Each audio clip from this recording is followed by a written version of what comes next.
Shalom, salam sejahtera bagi kita semua. Pada kesempatan yang indah ini, kami akan membahas mengenai tokoh Alkitab yang sudah kami pilih dan project service learning yang sudah kami lakukan. Nehemia diyakini sebagai penulis utama kitab Nehemia. Nehemia juga dikenal sebagai seseorang yang membangun tembok Yerusalem. Menurut tradisi, kitab Nehemia ditulis antara tahun 431 hingga 430 sebelum Masehi di Babilonia.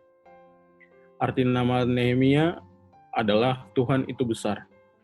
Nehemia adalah seorang juru minum Raja Artasasta yang meminta izin untuk pulang ke tanah airnya setelah pembuangan Babel dan Persia.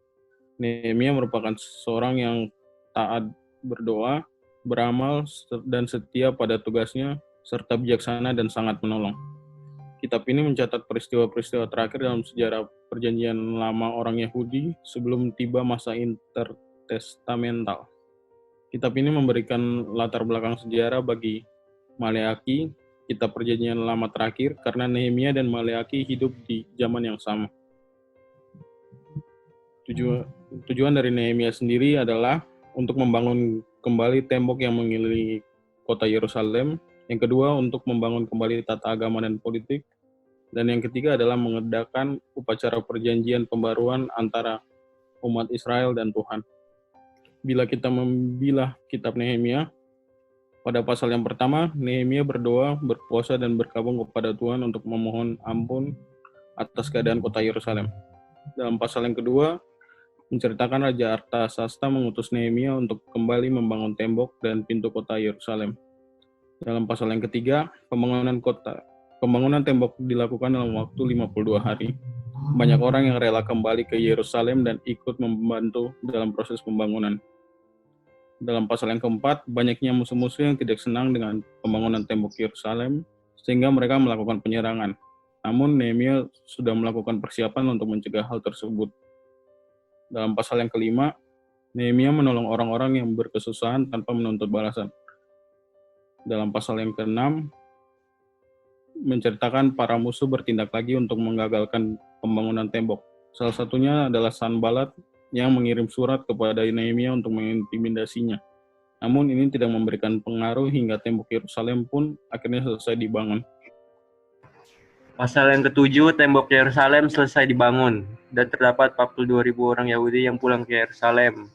Pasal 8, Ezra membaca dan menjelaskan kitab Taurat. Pasal 9, rakyat melakukan pengakuan dosa, berpuasa, membaca kitab Taurat dan menyembah Tuhan. Mereka juga masuk dalam perjanjian yang diperbarui dengan Tuhan. Pasal 10-11, perjanjian yang diceraikan dan semua pemimpin bangsa dan semua rakyat.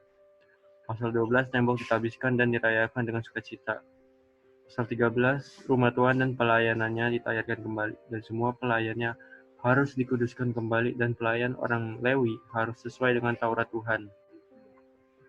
Visi dan misi Alkitab kami berlandaskan pada 2 Korintus 9 ayat yang 7. Hendaklah masing-masing memberikan menurut kerelaan hatinya, jangan dengan sedih hati atau karena paksaan, sebab Allah mengasihi orang yang memberi dengan sukacita. Visi kami yaitu mewujudkan kasih dan kerelaan dalam berbagi kepada masyarakat dan melayani sesama agar menjadi berkat dan pengharapan bagi orang banyak. Misi kami membantu anak-anak yang berkekurangan untuk menggapai cita-cita dan harapan mereka dan membentuk persatuan dan berbagi dan toleransi bagi sesama. Sekarang kami akan membacakan rencana proyek. Rencana proyek kami ditujukan kepada Panti Asuhan El Safan yang beralamatkan di Jalan Betung Raya nomor 49, RT 13, RW 5, Kecamatan Duresawit, Kota Jakarta Timur. Jadi dana yang terkumpul pada saat ini total adalah Rp3.370.000. Dengan detail Christopher Rp1.000.000, bersihnya Rp750.000. Francis Calvin Rp700.000 dengan bersihnya Rp450.000. Gavlan Koken Rp820.000 dengan bersihnya Rp570.000. Ivan Jetro Rp1.050.000, bersihnya Rp800.000. Rizky Amarlisa Rp1.000.000 dengan bersihnya Rp750.000. Dengan target kami adalah Rp3.600.000 dan target per orangnya Rp720.000. Ini data sementara pada 7 Juli 2020. Kegiatan yang kami lakukan itu meliputi pemberian bantuan kepada Yayasan El Safan yang menampung anak-anak dan juga penyandang tunanetra. Pemberian sumbangan juga akan diberikan kepada Bapak Rizwan Manyonyo selaku pengurus Yayasan El Safan. Kami juga sudah mengkontak langsung Bapak Rizwan dan menanyakan keperluan apa saja yang dibutuhkan sebagai berikut. Jadi pencarian dana yang dilakukan dengan menjual kartu ucapan dari Yayasan Tutasia yang menampung anak-anak dari keluarga yang kurang mampu untuk bersekolah. Setiap anggota dari kelompok kami itu menjual kartu ucapan yang dipesan dari Yayasan Tutasia sebanyak 5 pak per orang, dengan isi masing-masing 10 kartu pada setiap paknya.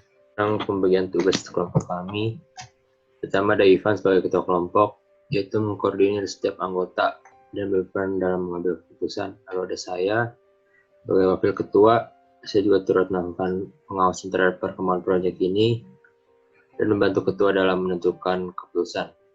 Lalu ada Franciscus Calvin, yaitu sebagai bendahara yang mengatur pengelolaan keuangan hasil penjualan dan menjadi penghubung antara kelompok dengan pihak panti asuhan, serta mencatat seluruh hasil detail penjualan. Lalu ada Gianfranco Ken, itu di desain. Ia membuat iklan penjualan untuk pencarian dana, serta mendesain presentasi proyek kelompok dalam bentuk video maupun file PPT. Lalu kelompok kami ada tantangan dan harapan.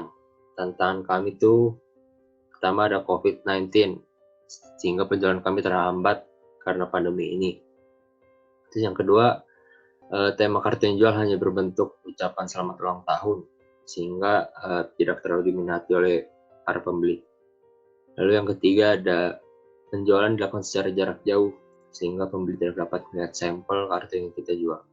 Lalu ada harapan dari kelompok kami, pertama, dana dari hasil penjualan bisa kami kumpulkan tepat waktu dan kami serahkan ke Panti Asuhan El Safan.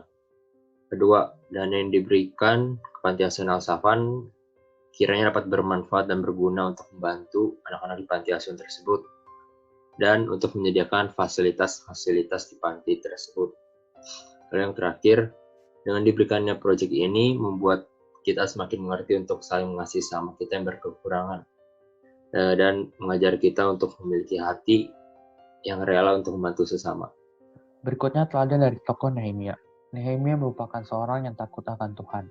Ia selalu mengutamakan ketaatan dan ketekunannya dalam berdoa kepada Tuhan dan melakukan segala sesuatu agar campur tangan Tuhan ada dalam hidupnya. Ia rela menghadapi segala hinaan dan perlawanan, serta tetap berfokus pada hal-hal yang tepat. Berpuasa, berdoa, hidup dalam pengorbanan sambil melakukan pembangunan rumah Tuhan. Nehemia juga merupakan seorang yang cerdas berhikmat. Ia menggunakan hikmat dalam kepemimpinannya dan bertanggung jawab dalam membangun tembok-tembok kota. Nehemia menjadi seorang pemimpin yang memiliki kerelaan untuk berkorban bagi rakyat miskin dan memikul beban bersama-sama. Kesimpulan dari kegiatan Service Learning Project ini tentu tidak terlepas dari anugerah Tuhan sehingga kami dapat memberikan kasih dan bantuan kami kepada teman-teman kami yang belum beruntung. Dari sini kita juga dapat belajar untuk terus bersyukur dan terus berusaha untuk memberikan yang terbaik bagi mereka.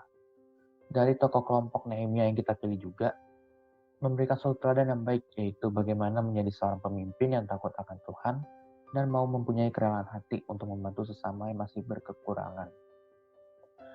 Terdapat 5 wisdom yang dapat kita ambil. Pertama adalah menjadi pemimpin yang baik dan dapat dipercaya, bekerja yang baik dan membangun relasi, memiliki visi yang jelas dan berani, cerdas dalam menghadapi masalah, serta tidak mencari keuntungan pribadi. Sekian presentasi yang dapat kami sampaikan. Terima kasih.